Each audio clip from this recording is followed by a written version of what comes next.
প্রধান উপদেষ্টা লন্ডন গেছেন।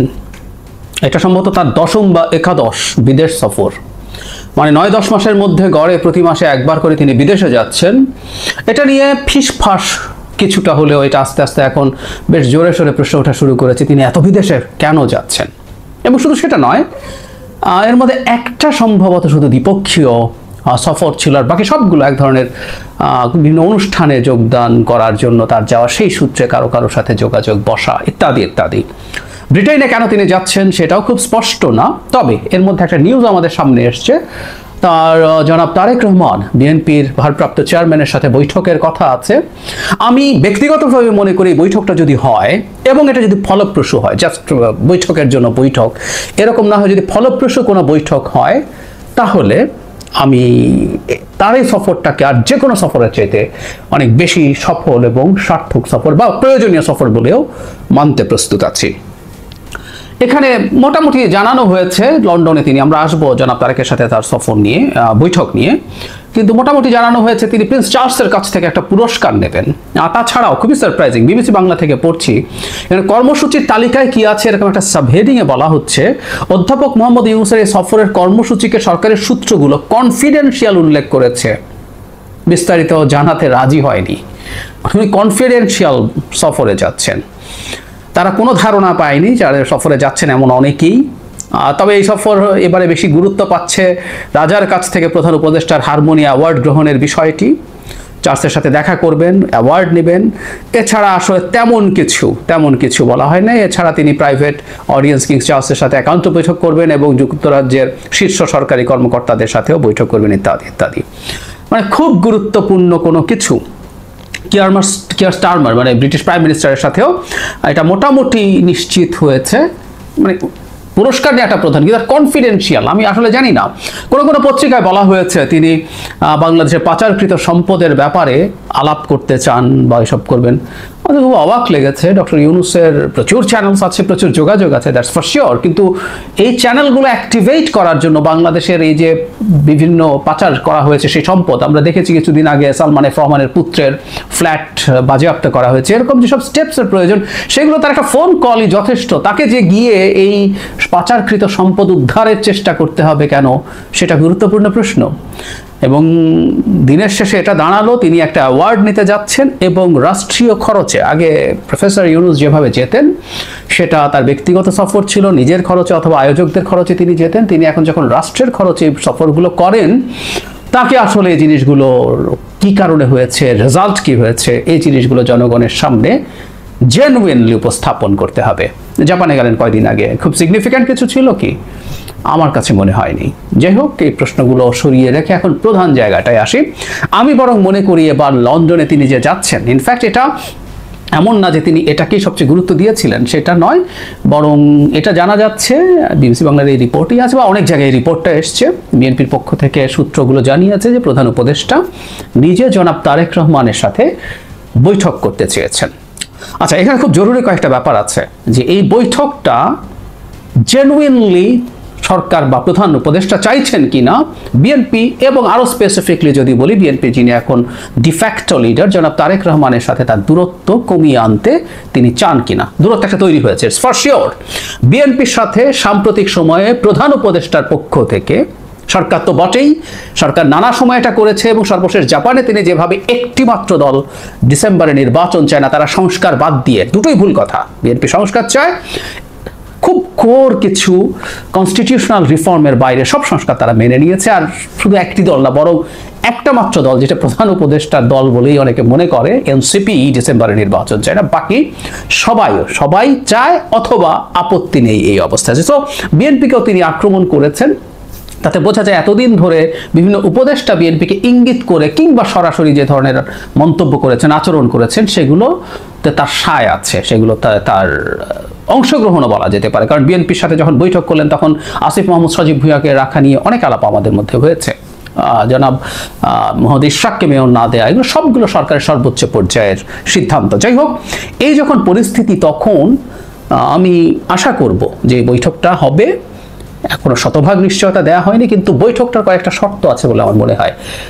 প্রথম শর্ত হচ্ছে এই বৈঠকটা হতে হবে একেবারে 1-to-1, প্রধান উপদেষ্টা এবং জনাব তারেক রহমানের বাইরে সে বৈঠকে আর কেউ থাকবেন না। আমি মনে করি যদি একটা এফেক্টিভ বৈঠক হতে হয় সেরকম বৈঠক হতে হবে। শুরুতে কিছু আনুষ্ঠানিক কথাবার্তার সময় অন্যরা থাকতে পারেন, কিন্তু এই দুইজন একান্তে বসতে হবে এবং দুজনের খুব মন খুলে কথা বলতে হবে। আমরা আশা করব প্রধান উপদেষ্টা বা সরকারের অন্য লোকজন একটা জিনিস মেনে নেবে। আমরা এটা দেখতে পাচ্ছি মোটামুটি স্পষ্টতই সরকারের ভেতরে অনেক মানুষজন আছে যারা বিএনপিকে পছন্দ করেন না। এটা তাদের কোনো ব্যক্তিগত কারণ থাকতে পারে, কারো বিএনপির প্রতি অপছন্দ থাকতে পারে। বিএনপি সহি, বিরাট সহি, অসাধারণ রাজনৈতিক দল তা নয়। বহুবার বলেছি বিএনপি আগামী নির্বাচনে ক্ষমতায় আসার পরও বাংলাদেশ দুর্দান্ত গণতান্ত্রিক দুর্নীতিমুক্ত দেশ হয়ে যাবে, সুশাসনের বন্যা বয়ে যাবে। তা মনে করি না। আমরা প্রবলেমের মধ্য দিয়েই চলবো, কিন্তু এটাই একমাত্র পথ। সো এভাবেই আমাদেরকে চলতে হবে। তখন আমরা শোরগোল করব, বিএনপিকে এটা করতে হবে, ওটা করতে হবে, কেন এটা করলো, কেন ওটা করছে না, এসব চলবে। তো যাই হোক, এই দুটো আমি প্রায় বলি যে তিনটা গুরুত্বপূর্ণ পাওয়ার সেন্টার, তাদের একমত হতে হবে, তাদের কোনো না কোনো একটা জায়গায় সমঝোতা হতে হবে। সরকার, বিএনপি, এ দুটো প্রধান, সাথে সেনাবাহিনীকে আমি বারবার বলছি আমি সরকারের চাইতে, এটা সরকারের অংশ হলেও সরকারের চাইতে একটু বাইরে রেখেই কথা বলতে চাই। কিন্তু সাম্প্রতিক সময়ে প্রধান উপদেষ্টাকে দেখা গেছে এই দুটোর সাথে, এই দুটো পাওয়ার সেন্টারের সাথে তিনি লড়াইয়ে নেমেছেন। সো তিনি যদি আসলে চান, মিন করেন, তিনি দূরত্ব দূর করবেন, তারা একান্তে বসা দরকার। কি হওয়া উচিত সেখানে?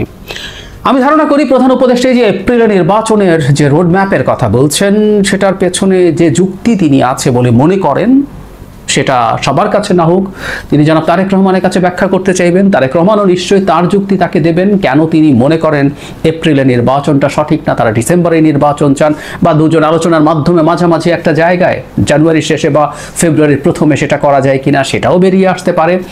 বিএনপির কিছু কিছু জায়গায় নিশ্চয়ই কিছু রেড লাইন্স আছে। বিএনপির সেই রেড লাইনগুলো জনাব তারেক রহমানের উচিত হবে জানানো, এটা বিএনপি দল হিসাবে এবং রাষ্ট্রের স্বার্থে। কারণ ডক্টর ইউনূসের সাথে বেশ কিছু মানুষ যুক্ত হয়েছেন যারা এই রাষ্ট্রের ক্ষতি করে হলেও ক্ষমতা টিকিয়ে রাখা বা এক্সটেন্ড করতে চাইছেন। এটা ভাবার যথেষ্ট যৌক্তিক কারণ আছে। একই সাথে আমাদের প্রধান উপদেষ্টারও তো নিশ্চয়ই চাওয়ার কিছু আছে। তিনি এই ক্রুশিয়াল সময়ে যখন দায়িত্ব নিয়েছেন, তার নিশ্চয়ই কিছু চিন্তা আছে। সেই চিন্তাগুলো কি, তিনি আসলে কি চান? মানে আমরা সামনে যে ফাইটটা দেখছি, এটা আসলে উপসর্গ, এটা রোগ না। রোগ হচ্ছে দুই পক্ষই পরস্পরের কাছে কিছু ছাড় চায় সম্ভবত। এটা প্রধান উপদেষ্টা কি এনসিপির জন্য কিছু ছাড় চান, নাকি প্রধান উপদেষ্টা সরকারের জন্য কিছু ছাড় চান, নাকি আমি সরাসরি যদি বলেও ফেলি, প্রধান উপদেষ্টা বেশ কিছু প্রতিষ্ঠানের অনুমতি নিয়েছেন, ব্যবসা নিয়েছেন, ভবিষ্যতে তিনি গ্রামীণে ফিরে যাবেন। তাই যদি হয় তার সেই প্রতিষ্ঠানগুলো ভবিষ্যৎ নিয়ে কোনো রকম কোনো চিন্তা তার আছে কিনা, দুশ্চিন্তা আছে কিনা, বিএনপি যদি সরকার গঠন করে সেই ব্যাপারে, বা আরও কিছু, হোয়াট এভার ইট ইজ। দুজন মানুষ যখন একসাথে বসবেন, মন খুলে তারা যদি কথা বলেন, আমি বিশ্বাস করি সমস্যার সমাধান হওয়া খুবই সম্ভব। আমি আশা করি তারা সেটা করবেন। আবারও বলছি, এই বৈঠক হতে হবে 1-to-1, একদম একান্তে। তাহলে দুজন মানুষ তাদের পরস্পরের প্রতি ইভেন কোনো ক্ষোভও যদি থাকে, সেটা প্রকাশ্যে পরস্পরকে বলে দিতে পারবেন এবং তারা তাদের মধ্যে জিনিসগুলো মিটিয়ে নিতে পারবেন। সো আমি আশা করব, আমি চাই, ভীষণভাবে চাই যে এই দুটো শক্তির মধ্যে এই ধরনের আন্ডারস্ট্যান্ডিং হওয়া উচিত। আমি সত্যিই মনে করি এই দুই ব্যক্তির উপরে প্রধানত, এবং সাথে অবশ্যই জনাব ওয়াকারুজ্জামান আমাদের সেনাপ্রধান আছেন, এই তিন ব্যক্তি ওপরে আমাদের ভবিষ্যৎ, রাষ্ট্রের ভবিষ্যৎ, গণতান্ত্রিক ট্রান্সফরমেশনের ভবিষ্যৎ নির্ভর করছে। এবং তার মধ্যে তিনজনের মধ্যে সবচেয়ে গুরুত্বপূর্ণ দুজন একসাথে যদি বসেন এবং তাদের মনের কথা শেয়ার করেন, তাদের যাবতীয় এক্সপেকটেশন, ভীতি সব কিছু যদি পরস্পরকে জানান, হোল হার্টেডলি যদি বসেন, একটা সমাধান বেরিয়ে আসা খুবই সম্ভব বলে আমি মনে করি, এবং এটা হতে হবে। সরকারের কেউ যদি মনে করে থাকেন বিএনপির মতো একটা বিরাট শক্তিকে দূর করে রেখে, দূরে সরিয়ে দিয়ে তারা সামলে ফেলবেন, বিএনপিকে ভেঙে ফেলবেন, বিএনপিকে চাপের মধ্যে রেখে অনেক কিছু করে ফেলতে পারবেন, তারা স্রেফ বোকার স্বর্গে বাস করছেন। প্রধান উপদেষ্টার বোঝা উচিত এই সব লোকজনের পাল্লায় পড়াটা ইটসেলফ একটা ডিসক্রেডিট, ভুল বোঝানো তত্ত্ব। আমি প্রায় বলি যে মানুষটা যদি এসব লোকজনের পাল্লায় পড়ে ভুল বোঝেন, সেই মানুষটা জাতির ক্রান্তি লগ্নে দায়িত্ব নেওয়াটা উচিত হয়েছে কিনা এই প্রশ্ন চলে আসবে। তাকে তার নিজের বুদ্ধি, জ্ঞান, বিবেচনা ব্যবহার করতে হবে। সেটা হচ্ছে বিএনপির মতো একটা শক্তির সাথে সংঘাতে গিয়ে সরকার আসলে কোনোদিনই জিতবে না। সত্যি কোনোদিনই জিতবে না। সংঘাত হতে পারে, সংঘাত তৈরির চেষ্টা হতে পারে যদি তারা যথেষ্ট লোকজন বিএনপির পাল্টায় মাঠে নামাতে পারে। লোকজন বলতে জামায়াত থাকতে পারে, কিছু ইসলামী রাজনৈতিক ইসলামী আন্দোলন থাকতে পারে এবং আর কিছু ইসলামিক সংগঠন থাকতে পারে, এদেরকে দিয়ে চেষ্টা করতে পারেন। যদিও যখন আলটিমেটলি একটা সংঘাতের পরিস্থিতি তৈরি হবে, বিএনপির বিরুদ্ধে এরা কতজন দাঁড়াবে সেই প্রশ্ন আছে। কিন্তু এই খোয়াব কেউ কেউ দেখছেন এবং দেখাচ্ছেন, সম্ভবত এটা ভীষণ ভুল হবে। দিনের শেষে লাভ হবে না, সংঘাত হতে পারে, যদি উল্লেখযোগ্য সংখ্যক পাল্টা কিছু তারা করতে পারেন, দেশেরই ক্ষতি হবে, সংকটই হবে। এবং সেসব লোকজন এগুলো করছেন যারা এই দেশে টিলেন না, আবার চলে যাবেন, থাকেন না, এসব লোকজন এসব কাজ করছেন।